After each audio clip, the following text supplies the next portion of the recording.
નમસ્કાર દર્શક મિત્રો, હું છું એડવોકેટ સોનલ બારિયા। દર્શક મિત્રો, ગુજરાત હાઈકોર્ટ દ્વારા રોડ અકસ્માતને લઈને એક મહત્વનો નિર્ણય આપવામાં આવ્યો છે કે જો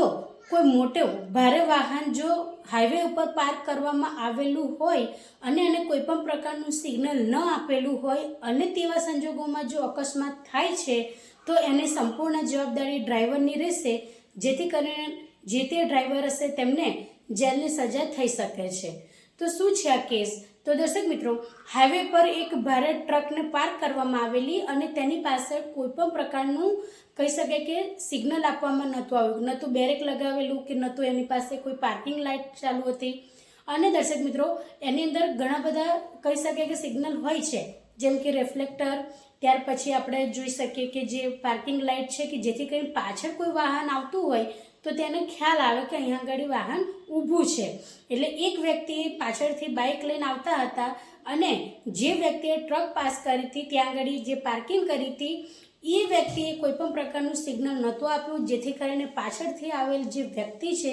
તેમને ત્યાં આગળ અકસ્માત થયો અને તેમનું ઘટના સ્થળે જ અવસાન થયું। તો દર્શક મિત્રો, આ જે કેસ છે, કેસની અંદર જે ગુજરાત હાઈકોર્ટ છે તેમના દ્વારા કહેવામાં આવ્યું કે આવા સંજોગો દરમિયાન જે વ્યક્તિએ પાર્ક કરેલી હોય, જે એમની મોટી જે ટ્રક હોય છે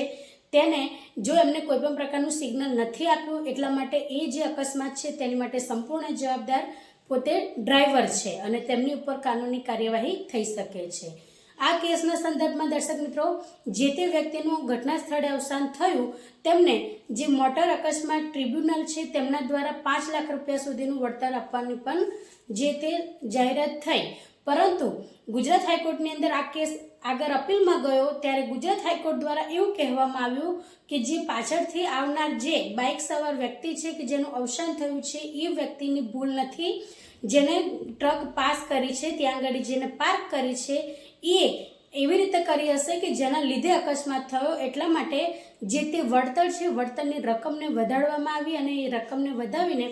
9,25,000 કરવામાં આવી। એટલે જ્યારે પણ હાઈવે પર જે પણ